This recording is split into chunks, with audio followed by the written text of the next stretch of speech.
And so the same thing is true with our genes. You can have genes that will allow you to live to be 200, but if you're just trying to eat well, which is what everybody said, I ate well, and then you're not getting guaranteed, drop-dead guaranteed, giving your genes everything they need to maximize your genetic potential for longevity and health.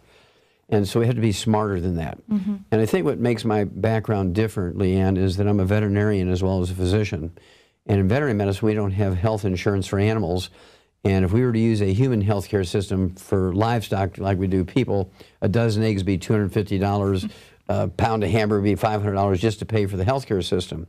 So we learned a long time ago that we could prevent diseases, we could prevent birth defects, we can maximize production of meat, eggs, and milk for a pound of feed by just giving these animals vitamins and minerals. Now, I'm one of the authors of the Animal Welfare Act of 1964 because animals were being abused. And so I actually was part of a team of 6 guys from the National Science Foundation, who I was working for at the time, to come up with the Animal Welfare Act, which is passed in Congress. It's a federal law now that even laboratory animals under experimental circumstances had to be cared for in a very, very kindly and judicious way. You can't leave them without water and food over the weekend so they cannibalize each other and that sort of stuff and make up the results of the experiment. And so we took care of that with that Animal Welfare Act, and so I was very, very proud of my association with that. Yeah, thank you for that, by the way. Now, you were mentioning a lot of people, you know, eat healthy, which is what I do, but I do not supplement. I'm really bad at, you know, taking vitamins and things. I can't do it. I mean, I'm good now with the droppers. That's a little bit easier for me, but the pills, I just don't like that. Well, then you're going to love the Beyond Tangerine 2.0, which is a NutriCrystal. It's kind of built on the coffee crystal technology, and you add, say, 2 scoops to 10 ounces of water in one of the little bottles, and it turns into a liquid. Yeah. And the 2.0 tastes like peaches. People just love it. I mean, this is one of Alex's favorites. And it has 245 nutrients in it. You're guaranteed it. Now, a couple days ago, I just, in the Chinese system, turned 75. The American system, I turned 74 plus. And I haven't been to a doctor with me being sick in 68 years. I've never been on a prescription medication. And I've been taking the 90 essential nutrients twice a day. You're 75. Yes, ma'am. Wow.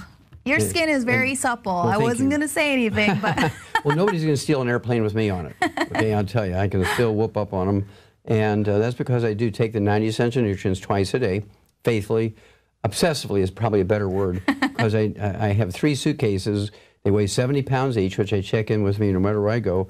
And 50 pounds in each of those 3 suitcases are my supplements that I take with me. Wow. I don't depend on having just a few bottles with me and I run out and say, well, I was without it for a month because I ran out. That will never happen. And I've been blessed. And of course, I have 4 children. I have 8 grandchildren, 4 great-grandchildren, and they've never been sick because they've been taking the 90 essential nutrients before they were conceived. All the pregnancies are developed in from the moment they're born. And we can make America a birth defect-free country.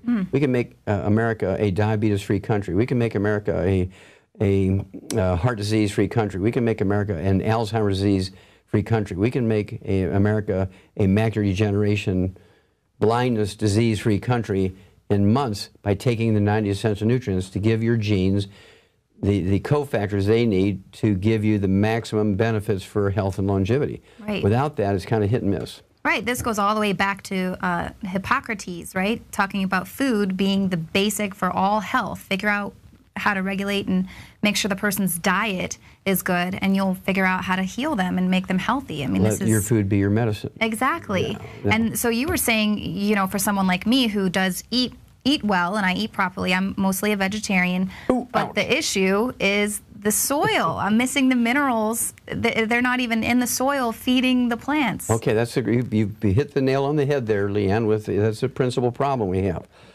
And there's 2 events that did that to us. We knew the exact moments. 3 o'clock in the afternoon, Monday, September 4th, 1882, on Pearl Street in New York City, everything changed. For thousands and thousands and thousands of years, we had gotten our minerals from plant minerals, a.k.a. wood ashes, which went into our garden. Every day you take the wood ashes from the fireplace or the stove and you throw them in the garden, and the corn and the beans and peas and the sweet potatoes and onions and okra and tomatoes would suck up all these minerals you threw into the garden with the wood ashes, and you'd eat the food and you got your minerals in that fashion. Well, at 3 o'clock in the afternoon, Monday, September 4th, 1882, on Pearl Street in New York City, Thomas Edison pulled the switch on the first commercial electric generating plant. Within 10 years, Leanne, every city and every municipality and every town in the industrialized world converted from wood as the universal fuel to electricity. Wow. And immediately then, the source of nutritional minerals we had for thousands of years went away, because there's no wood ashes left over when you fuel your home with electricity. Now, a second thing happened, which is even more devastating. About the same time, because people wanted more electricity, we started building all these hydroelectric plants and dams all across all the big rivers in America: Missouri River, Mississippi River, Columbia River, the Albany River, Hudson River, and so forth. And we dammed up all these rivers. The Tennessee River, we dammed them all up. Well, what happened was, for thousands and thousands and thousands of years since the beginning of time, rivers would flood every year. And when the water would recede, they would leave silt behind on the fields. These are the most expensive and the most fertile farmlands, were floodplains. Bottomland, they called it. And would the farmers scrape that silt, that mud off from the flood off to the side? No, they would till it in the soil. Wow. We dammed up all the rivers, so what's the people who manage these dams, what do they complain about? All the silt building up behind the dams. It never gets to the fields anymore. Right. So over 25 years, after the rivers were dammed up and electricity came online, we were still growing plants, and we grew the plants, and they sucked up all the minerals out of the soil, and then there was no minerals in the soil. We got the Dust Bowl, because there was nothing in the soil, no plants could live, and so they invented synthetic fertilizer, which has no nutrition in it for humans, but it makes the plants grow. Right. And they get paid for yield. They don't get paid for how much nutrition is in the food. Farmers get paid by yield, tons and bushels. Right. And so the whole system is all messed up. And so the only way to override that system is to supplement with the 90 essential nutrients: 60 minerals, 16 vitamins, 12 essential amino acids, 3 essential fatty acids. And then you're guaranteed you're going to get everything you need to have perfect babies. We will not have another birth defect if everybody took the 90 essential nutrients before they conceived a child. Right. Every birth defect you can name, and 10 times that many you can't, Leanne, are all caused by nutritional deficiency of the embryos. There's not a single disease that a baby's born with is caused by genetics. It's all nutritional deficiencies of the embryo. So for someone like me, a woman, I have yet to have children, and I know, obviously, just basic science, we're born with all of the eggs we're ever going to have as women. Am I able to turn back time, or have I already done the damage, or? No, you haven't done the damage yet, because the clock starts ticking on danger for the embryo at the moment of conception. Okay? When the sperm fertilizes the egg, that's it. If you don't have all the nutrients at that point, the baby's in danger. We're talking Down syndrome. We're talking everything as simple as lactose intolerance, things like PKU, phenylketonuria, where babies get retarded from breakdown products of an amino acid, things like type 1 diabetes, cerebral palsy, cleft palate, spina bifida, muscular dystrophy, cystic fibrosis. In fact, I found the first non-human case, and this is me on the cover of the book, with my cystic fibrosis monkeys back in 1977 at Yerkes Primate Center in Atlanta, Georgia, at Emory University. And everybody agreed that's what it was. But they said, well, Wallach, you're saying it's not a genetic disease. You're saying it's caused by nutritional deficiency of the embryo. That's right. Well, they fired me. That's when I went back to school and became a physician. Because you were going to heal everyone. Exactly. They didn't like that part. Pharmaceuticals. That's why Alex loves that book and loves the story, because it shows very clearly that to keep doing what they're doing rather than follow the truth, they're willing to kill off the truth. For instance, we know the cause, prevention, and cure of muscular dystrophy. We gave that information to Jerry Lewis, and said, Jerry, we don't want any money. We've already found the cure. Do you want to be the one to make the announcement? Jerry, you are the guy. These are Jerry's kids. You deserve to make the announcement that the cure's been found. He took all that information to the Muscular Dystrophy Foundation, and they fired him 4 years ago. That's why he has not been doing the telethons. Wow. The Muscular Dystrophy Foundation fired Jerry Lewis after 22 years and raising billions of dollars for them. They fired him because he brought them the cure for muscular dystrophy. Exactly. And that's kind of the same thing we talk a lot with the cancer, and how everyone wants to fight cancer and find the cure. But if they do, then that's billions of dollars that they're not going to continue to funnel into those little factories of finding the cure. Well, if I told you a secret, don't tell anybody, okay? And that is, you can reduce your risk of breast cancer by 462% by cooking your meat medium rare rather than well done, because heterocyclic amines, which occur when you burn animal fats, are worse than any chemical the Dow Chemical and Monsanto can make. And they make horrible chemicals, believe me. Wow. But burnt animal fat is worse than any of that to cause breast cancer. Wow. You eat meat cooked well done, you increase your risk of breast cancer by 462%. You eat your meat cooked medium rare, you reduce it by 462%. You supplement with selenium, you actually reduce your risk of breast cancer by 82%. This is one of my lawsuits against the FDA, which I prevailed in federal court to be able to say that without fear of retribution from the government and being put in jail and so forth. I can say you can reduce your risk of cancer by many, many different types of cancer, including prostate cancer, colon cancer. We've done many studies with Manitoba University up in Canada and Clemson University in the United States on cell cultures in animals, and now we're moving on to people because of experiments in both cell cultures, human cells with cancer and animals. The results are so good. Mm-hmm. In some cases, we can reduce the risk of cancer. We can kill cancer cells by 95% just with nutrient combinations. Right. And this is unheard of. Doctors say it's impossible. Well, you have to appreciate the average doctor in America lives to be 56. That's their own study, came out in 1999. And why would anybody want to listen to a group of people whose average lifespan is 56 and how to live to be 100? Exactly. I used to work for a doctor, and that was one of my biggest complaints, is that I knew more than he did about health and nutrition, and his first go-to was just to give someone a prescription to something, and I'm like, this is the Hippocratic Oath. Why do you not understand nutrition? And what did he say? He just kind of, eventually he did start recommending yoga and things like that rather than just giving people pain pills, but yeah, absolutely. There's no nutrition in yoga. Well, it does go to the parasympathetic nervous system. Yes. Well, that's mind, body, spirit, isn't it? Mm-hmm. But everybody always forgets the body piece, the 90 essential nutrients. Yeah. They spend all their time doing yoga and being spiritual. And then go get McDonald's afterwards. Now, you get into the history of how the soil became depleted, yes, and these studies and how they've been suppressed and everything in your book, Epigenetics. Mm-hmm.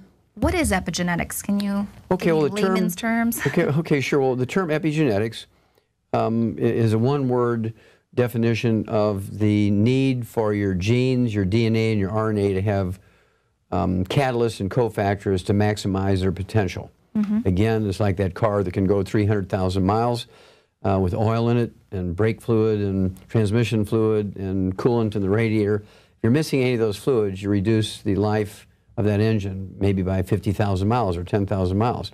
But if you did something really drastic by replacing the 6 quarts of oil in the crankcase with 6 quarts of water, again, you might not get that car to go the distance that would carry you normally in 1 tank of gas, maybe 500 miles. It won't go. The engine will burn up before that. Put oil in there, it'll go 300,000 miles. Mm-hmm. Okay?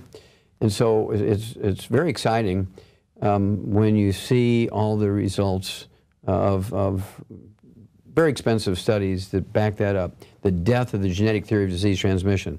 Again, Leanne, you have to appreciate that over the thousands of years, the halls of science are filled with failed medical theories. Evil spirits, mm-hmm, spontaneous generation, the 4 humors, if they're out of balance, do bloodletting to try and get everything back in balance. The cholesterol thing, cholesterol doesn't cause disease. Cholesterol is an essential nutrient. That whole thing on cholesterol, I spent 35 years, Leanne, looking for the paper that showed that cholesterol was dangerous. I spent 35 years looking for it. Well, I finally found the paper, but what it said was, it was all an advertising campaign. There was no science. There was never any science behind it. Animal fat is the best thing for you. Butter, right, cream, lard. Yeah, that's on Time Magazine now. Eat more butter. And when there was this whole, for over a decade, the anti-fat movement. Now they're like, eat some butter. Oh, a stick of butter a day keeps the doctor away.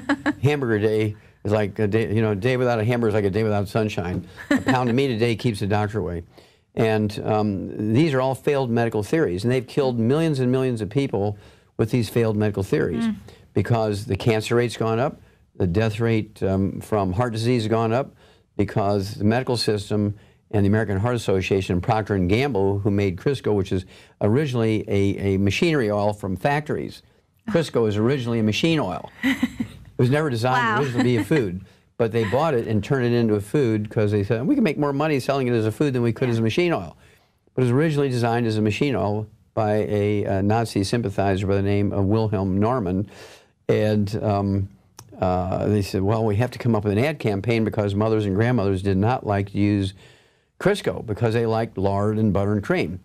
And so they went to the American Heart Association and said, look, we'll give you $1.7 million if you endorse Crisco as a healthier fat than beef fat, pork fat, lard, cream, and butter, and eggs. And they did they prostituted themselves for $1.7 million because before that they were a specialty without a disease, because there was no heart disease in America until people started using oils, and then we have heart disease, which are caused by nutritional deficiencies and oils. Right, and you've got to just wonder how much money people were given to say artificial sweeteners are better, you know, than pure cane sugar or something like that, or high fructose corn syrup. It's fine. Here, use corn and everything. Well, it's all driven by money. Right. No doubt about it. It's not driven by science and health. And as you say, it's on the cover of Time magazine, a big chunk of butter, as saying, eat more butter is now known to be healthier than vegetable oils. Just the opposite of what doctors have been saying for 80 years. Somebody needs to go to jail here, Leanne. Right, exactly. And who is behind all of this? And now why the sudden push? Because they're certainly not trying to all of a sudden be nicey nice, make everyone healthy and do away with the healthcare industry. I think what's happened is, and I may be sort of bragging on myself too much, but for 35 years I've been hammering on them with the Dead Doctors Don't Lie books and things.